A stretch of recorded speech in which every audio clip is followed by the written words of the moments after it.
period from the 1860s leading up to 1885 was very hard and testing for the Métis people living in Canada. They were required to stand up, and in some cases fight, for their rights, their land, and what was just. But they couldn't do this without good leadership. They required a charismatic leader, a man of great intelligence, and a man willing to sacrifice himself for the good of his people. This man was Louis Riel.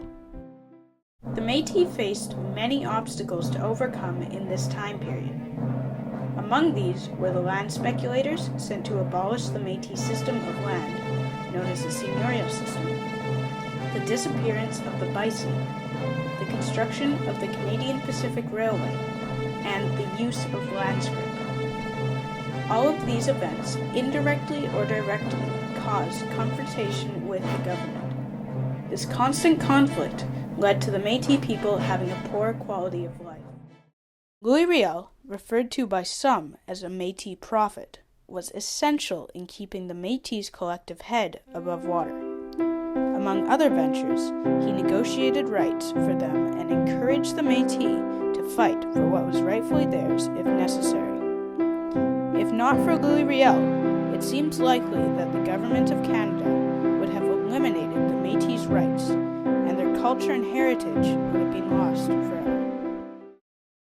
The government of Canada was not as enamored with Louis Riel as the Métis were. They continually attempted to take Métis land to fund the CPR, and at one point sent peacekeeping troops to Red River, knowing that they were prejudiced toward the Métis. As a result, many Métis were brutally beaten, some to death. Actions by the government such as these led to the Northwest Rebellion of 1885. Louis Riel surrendered at the conclusion of the Northwest Rebellion, intending to justify his actions and affirm the rights of the Métis in his trial. But this did not happen. The government, intent on making an example of Louis Riel, took great measure to ensure that the trial would end in their favor. After an only half-hour deliberation by the jury, Louis Riel was found guilty. Since this trial, the general public and the government's view on Riel have been ever-changing.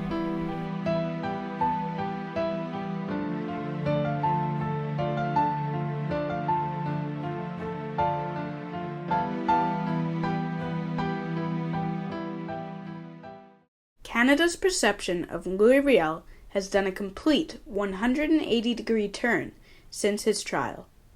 He is now respected and celebrated in public art, postage stamps, and his family's house is a National Historic Site.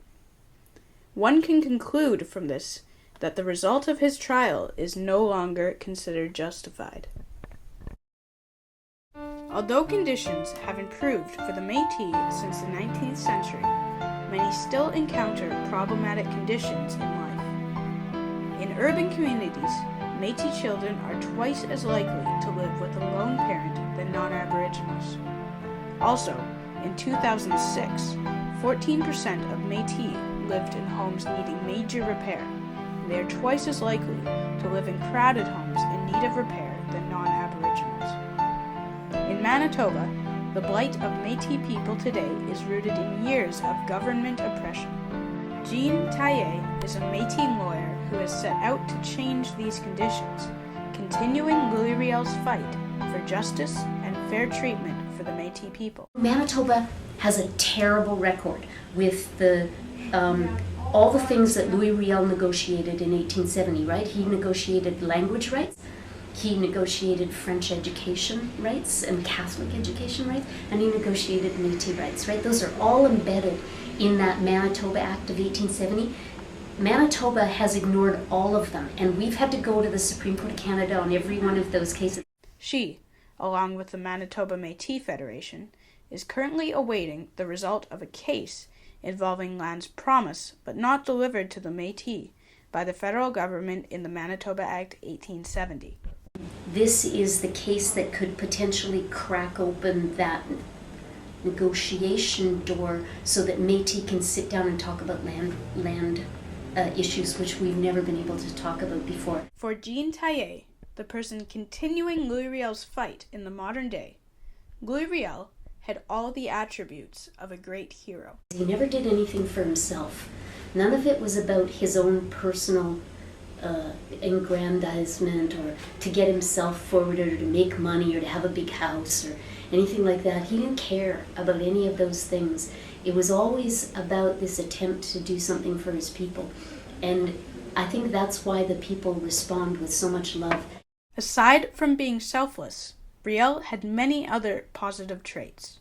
He must have been very charismatic because there's all these stories about him standing on the steps of the Basilica in St. Boniface and talking for hours, and it's January and it's 30 below, and people are listening for hours to this man. Now, if he'd been boring, they wouldn't have been there, right?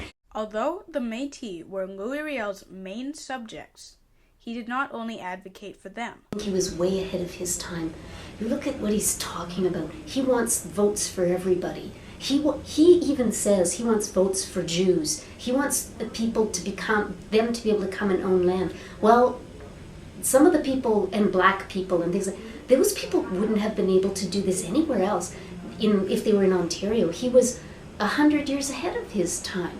It's not until the 1960s that we have these things happening. So he's a long way ahead of where everybody else was at. I think that's the sign of somebody who is a visionary. Because he was Métis, Louis Riel was stuck in the middle of many conflicts.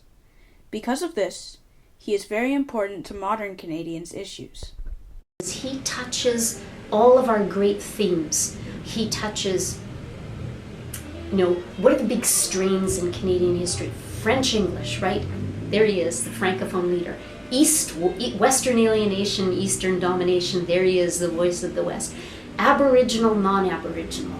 Here he is again, and something that was much more important back in that time, which is the Catholic Protestant thing, was very, very big. In the 19th century, Louis Riel was not considered a positive part of Canadian history, but this has changed. Riel has moved into the realm of myth because people can use him for whatever they want now. He can be the voice of Aboriginal people, he can be the voice of Western alienation, he can be the voice of language rights, he can be the voice of religious rights, he can be whatever they want, and people make him, they spin him now. And that to me is the sign of the fact that he's just stepped out of history and into the realm of like Hercules. I don't know, maybe Spider-Man even. I don't know, but out of his role in strict history, into something else. Now, we don't do that with Sir John A. Macdonald, right? We don't do it with him. We do it with figures who are larger than life. The incredible thing is that Jean isn't just any person fighting for the Métis, but she bears a special relationship with Louis Riel. He is my great-granduncle, or I am his great-grandniece, whichever way you want to look at it. Even more interesting is her sense of obligation to the Métis people, which has a lot to do with her family relationship to Louis Riel. It sort of got passed down after Louis Riel. My great-grandfather Joseph kind of took over the reins as the head of that. And then after that, my grandfather, and then my Uncle Roger, and then my Uncle Roger sort of sent me this letter years ago saying that, that was my job now. So can it be concluded that Louis Riel is a hero? I believe so. A charismatic speaker, a selfless individual, and a man at the forefront of not one, but 4 controversial issues of his time. All this while leading the Métis people in a fight against oppression, and then executed for being involved in this fight. Louis Riel is not just a hero, but a martyr. He might be a prophet to the Métis, but for an average Canadian, he should be an icon and an inspiration, and that he will be for generations to come.